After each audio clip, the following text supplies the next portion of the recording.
Hi, I thought we would talk about today, how can you spot a narcissist on your first date?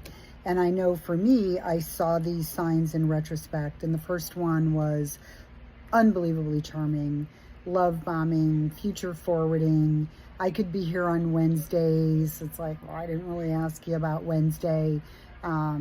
Just really unbelievably complimentary. The other thing that I noticed, and this is, up with fact, is dominating the conversation. You have somebody that is really talking a lot about themselves and not necessarily asking about you.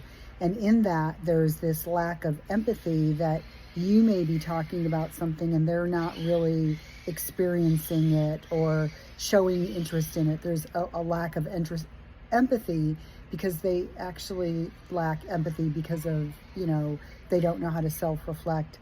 And I think the final thing would be trust your gut. It's so important to trust your gut.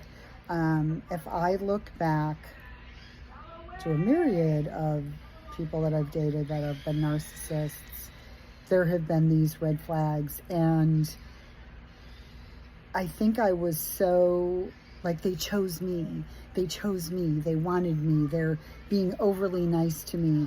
I think it triggered my wound of being seen. So that's, I think, what's under all this. It's like, can you spot the signs, A? And then the second piece of it is, if you're spotting the signs or if you're not spotting the signs, and then you don't trust your gut and things get wonky, what's the underlying thing for yourself? And I know for me, certainly I dated a very charming, wonderfully looking gentleman, and he chose me, and it felt like home, and I never questioned that initial intense attraction.